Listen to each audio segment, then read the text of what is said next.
Dear boomers, I want to return to this idea of being afraid of losing your memory because, especially with young people, they look at their future years in terror of losing their memories.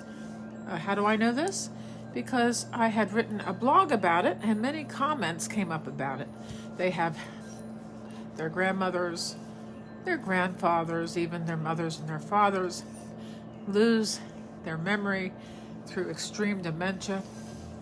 And by putting that kind of fear into your future, be very careful of what you are projecting into the future for yourself. If you're afraid of these things, then you need to turn it around into and reframe it into an unconditional loving idea of yourself. Love yourself no matter what, but on the other hand, you can project into the future a very well active and a well formulated ideas of everything that you do. You can visualize yourself as creating anything that you want to create, whether it's paintings. I had my aunt at 98 started to paint for the first time in her life, and she created these beautiful paintings. In fact, I have one here somewhere. It's in good condition. She was a magnificent woman, and she was our aunt, including my 93-year-old cousin, his aunt too. So we have some longevity in our family. And that's what I like to visualize for myself. This amazing, thoughtful, great brain, constantly learning. For myself, I think of writing some more books. I think of aging in place. That's a big thing. So don't let anybody in your environment tell you that, and kind of wait for you to sort of trip up and forget a word, or if you're in the company of others, you have misplaced your keys. For some reason, people think that that's the beginning of the end. I don't understand this. This is ridiculous. Don't let anybody tell you who you are. Be yourself. And I can understand why people might be afraid of losing their memory, and also extreme dementia and Alzheimer's disease. It runs in my family, but does that mean that it has to be something that will happen to me? No, it doesn't. Because the brain is a very resilient organ. It is not set in stone unless you think it is. The brain wants you to coordinate with your heart, the thinking and feeling, the magnetic pull of the heart, to create coherence and harmony in your life. Now, if you're afraid of losing your memory, what you are creating is let me think if I can.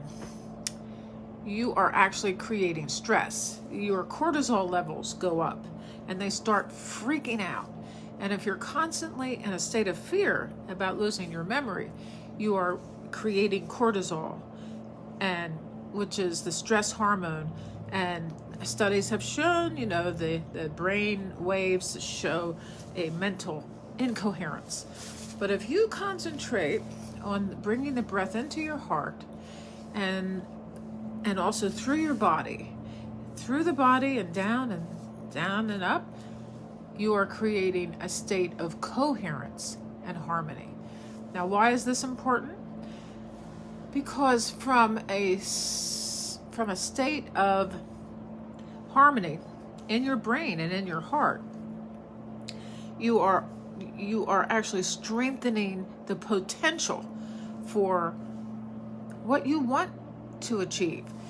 For some reason, people think that these things are random, that there's no doubt that when you get old, you're going to, for instance, lose your memory, lose your mobility. But there are plenty of examples of people who are very flexible and very mobile and who are active every day in whatever it is that they do, and they strengthen their mobility, and as a matter of fact, if you're going to keep moving, your mobility, feeds the harmony in the brain and the heart because you feel good.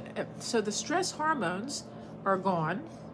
And when you are developing the coherence between your heart and your brain, dopamine and serotonin are released. And may I add that drinking alcohol kills that ability to create serotonin in your brain. So my statement to that is I would rather create my own serotonin. And, for many years, alcohol has always been part of the culture. And my friends like to drink it. I went into AA for 10 years and I was really into it. And a friend of mine is about to I will go with her to get her 20-year chip for sobriety. And I think that not allowing alcohol to create your own the dopamine and serotonin in your brain is a very good thing for your brain. Your brain will thank you because, like I said, it would like to create its own serotonin and dopamine. And having said that, I have, of course, there are many examples of people who live into their hundreds who are very, very alert and high-functioning people, maybe not high-functioning people. In fact, it might be a time of life to relax more. In fact, I would think that relaxing is part of what you need to do to create a meaningful future.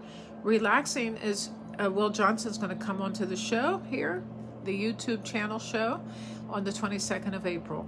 And one of the things he teaches us how to breathe through the body as Buddha taught in his life and to his students, breathing through the body and relaxing. And in fact, the only word my dog Pearl responds to is the word relax. I found that to be hysterical. I couldn't get her to sit. I couldn't get her to give me her paw. I couldn't get her to stop barking. But when I would say, Pearl, relax, and she would. Always. She does it every time. So I'm teaching Maso to do the same. It's a great word. And of course, when you tell your dog to relax, it makes you realize that you should relax too. It's a wonderful back and forth thing between you and your dog, and it imparts a vision of restoration and rejuvenation in the body. And so anyway, Will Johnson's coming on the 22nd of April, and we will be discussing cannabis and meditation. And I believe he will be very charismatic and entertaining, but also profound and very coherent in the way he presents these things. He and his wife live in Costa Rica, and his wife was raised in a Himalayan cave with a master of meditation, which is fascinating. I'm not sure how all that happened, but it makes sense that would be the partner that he would attract, as somebody who is very, very eccentric, has lived a spiritual life since the beginning of her life, and maybe she was chosen by these beings in the cave to elevate her consciousness throughout her life. She's a tarot card reader, and I think she probably does also join Will in his meditative pursuits, and I believe that the two of them allow each other the freedom to be as creative as they were meant to be and as creative as they will be and continue to be. They have a great, loving relationship. I can tell that they do. I mean, I haven't witnessed it, but I can tell that they do. And, it's hard to be married and be a couple and not have some friction, but I would even suppose, I actually would suppose that they haven't said a critical word to each other in their whole years of marriage. And in fact, I saw somebody say that, another person say that they never said an unkind word to their wife in the many, many years that they were married. That's the way it should be. Maybe you need to discuss a bunch of stuff, discuss some issues, discuss plans, but do not say any unkind things to each other, please. Please, please, please. And with that, This video is telling you about the Will Johnson show on the 22nd of April, and also the fear of losing your memory is a little piece in introducing you to my YouTube channel, but I wanted to expand on it because it is a prevalent false belief of our society, and it's annoying. That is annoying. Very annoying. It annoys me. Love to you all. Peace on earth. Please subscribe to this channel. Bye-bye.